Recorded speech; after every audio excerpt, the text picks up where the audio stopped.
Welcome back. We apologize for that technical difficulty, but back with Dennis Itumbi. And Dennis, you were telling me what you have done to merit this particular award, and you were explaining that it's the lowest that the president gives. HSC is the lowest in the rank of the medals that are offered in the name of the people by the President of Kenya. It is the only award, by the way, that has the title of the head of state. So it is basically, in my case, a well done from your boss. And this was my boss just saying, Dennis, well done. The issues on my citation were two. One was the attempt to connect Nakuru to free Wi-Fi. And the second one was introducing a digital infrastructure for government. And that was both human and physical. Basically bringing bloggers to be accepted, and a scheme of service was done in public service for the first time when I got into office, and introducing the communication handles for the different ministries to be able to directly communicate to Kenya without using brokers like the media. You know, in the past, if government wanted to talk to the people, they had to come to the media for the media to speak to the people. Directly. But now they speak to the people directly. There are those who feel that, hold on, there are people who believe that the first one you've mentioned was an attempt and not necessarily a successful one. Is that Wi-Fi still available? There was a contract with the county government of Nakuru then. It was supposed to last for 2 years. The Wi-Fi worked in some places, didn't work in some places, but it stood over. By the way, it was done without using any taxpayers' money. So, in essence, it was a good attempt. And we're actually proud we were able to do it. Only that we were not, we never really got to spill it over to other towns. But we are still confident, and we keep dreaming that one time we'll be able to connect major towns in Kenya. Many Kenyans at the time said that none of the four that I've mentioned had done anything, quote, monumental for the country, and that the president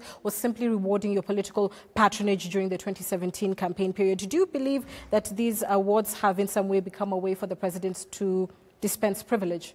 Well, you know, the president today spoke about this subject at length, and I wish to read for you one of the paragraphs that he did. He said, "The modern world appears to suggest that unless one achieves truly outstanding feats of global renown, then one is not a hero, nor can he or she claim to be great. We must reject this view that our Kenyan best days are behind us." The president was essentially saying that heroes are in our daily lives. I'll give you an example.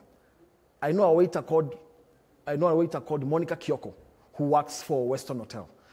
Monica Kioko is able to pays for some street children their rent and feeds them with a little salary as a waiter. That is a modern hero. Roman Karaoke is a modern hero. He cooks chapatis and alleviates problems, able to feed even prisoners. So you're saying it doesn't have to be something so grand? It doesn't have to be something grand. Okay. Even Wahome Thuku is a great hero. He represents people in court for free. I'm wondering why K24 has not paid him if what he's saying on Facebook is true. Well, I don't know about those allegations, but let's just return to your issue. You're talking about what makes a hero. But yourself, you seem to suggest that there needs to be some more rethinking on the matter. 3 days ago, you tweeted, quote, "We need to rethink, reimagine and redo the way awards are done. One way is the involvement of the public in the nominations." And we suggested, you say, a website in 2015 where such heroes will be identified. Pray it will be implemented. To whom did you suggest this?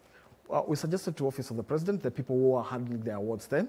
And our suggestion was that we needed a website where people are able to nominate from the villages. Who are their daily heroes? Is that guy? There's a guy called Patrick who offers uji to schools and to school-going kids because they can afford breakfast. Those kind of guys need to be recognized. So we suggested that there is no question about it. This nation needs to reimagine and redo the way we do those awards so that they are acceptable at the most basic levels. So and not only a website, but also the fact that we need to recognize our heroes need to, for instance, if you go to other countries, when a person from the military walks in, people stand up in honor.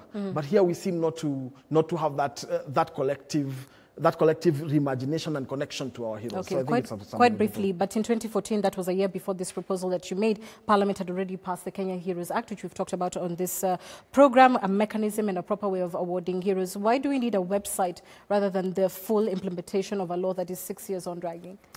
Well, many times in public service, I've realized you can wait for these laws to be done, and now you're talking of 7 years, or you can look for a way to get it done.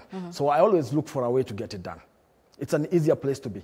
I'm sure when you're doing Punchline, I've seen you, I've observed you since I got in, and your discussions with the director, and some things you say have been repeated even in your script, and you have asked for them to be edited. So you can take the longer way, edit the scripts before they come here, or you can handle them as you go. So I prefer sometimes to handle things as they go. And that's how we introduced GOK Interact, where people are able to ask questions directly to the ministry, something that was not done before. And I suppose you think the two can work hand in hand as well? Yeah, sure. All right. Finally, there was the report of a task force of 2015 on the review of the legal, policy and institutional framework for fighting corruption in Kenya. It was chaired by the then Attorney General, and it recommended, quote, that persons who are being conferred with national honors meet integrity requirements as prescribed in Chapter 6. Do you believe that you still should hold on to this award even while you're in court, and particularly in the nature of the case that you are facing, the allegations of a plot as nefarious as, quote-unquote, faking a letter on the alleged plot to assassinate the deputy president, allegations which could throw the country into turmoil? Without, please, getting into the substance of... Of course, I can get to the substance of the case, but it's amazing you're mentioning a case about a letter which I've denied, but you're not mentioning the video that I said I have about the meeting, because for sure, the murder happened. The PS in this government spoke about assassinating the deputy president. Those are facts, system-year facts.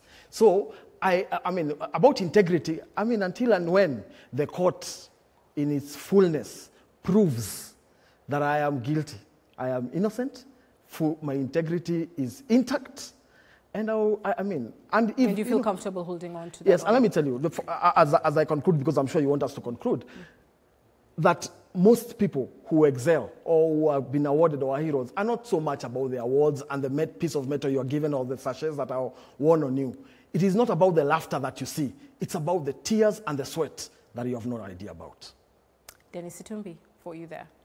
Let's move on to other news now. And the Kenya Ports Authority is banking on the speedy evacuation of cargo through the standard gauge railway to improve the competitiveness of the Port of Mombasa. The government says despite the teething problems experienced with the commencement of the SGR operations and the expansion of the Nairobi Inland Container Depot, Nairobi will move on, and this will help to decongest the port and to boost the confidence of importers. Mercy Milanoy takes us through the ongoing efforts to decongest the Port of Mombasa.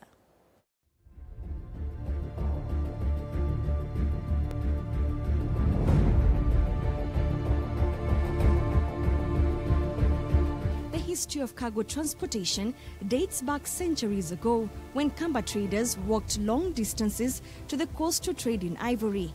As years progressed and the wave of globalization hit the African continent, there was need to shift to rail services, with the construction of the Kenya-Uganda Railway, which began at the port of Mombasa in 1896, being completed in 1901 in Kisumu. It took several days for cargo from Mombasa to reach Kisumu.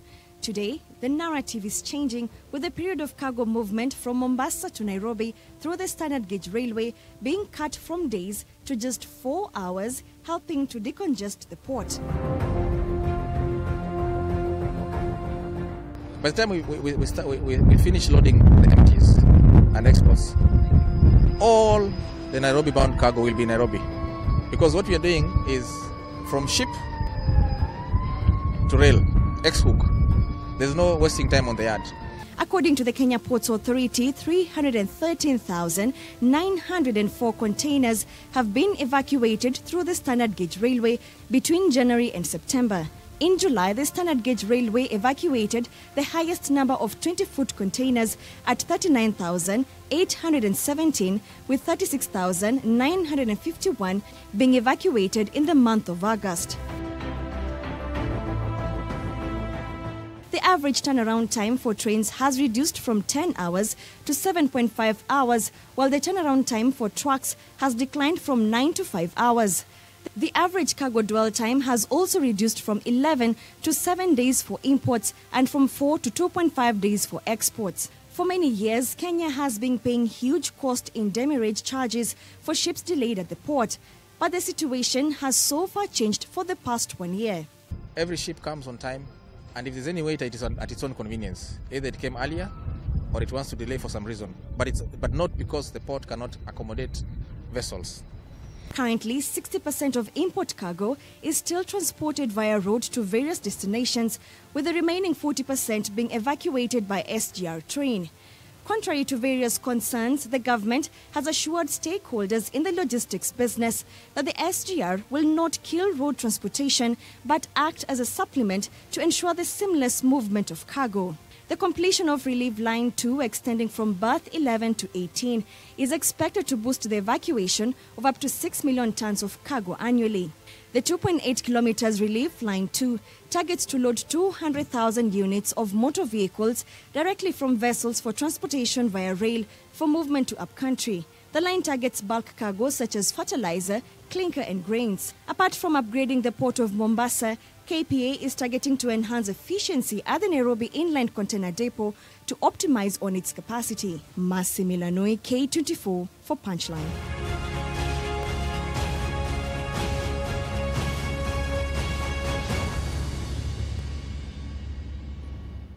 We're taking a short break, but when we return, we'll be discussing the BBI report proposals, which we saw here exclusively on K24. We'll be refreshing your memory on what has been proposed and speaking to Nerima Wako after this.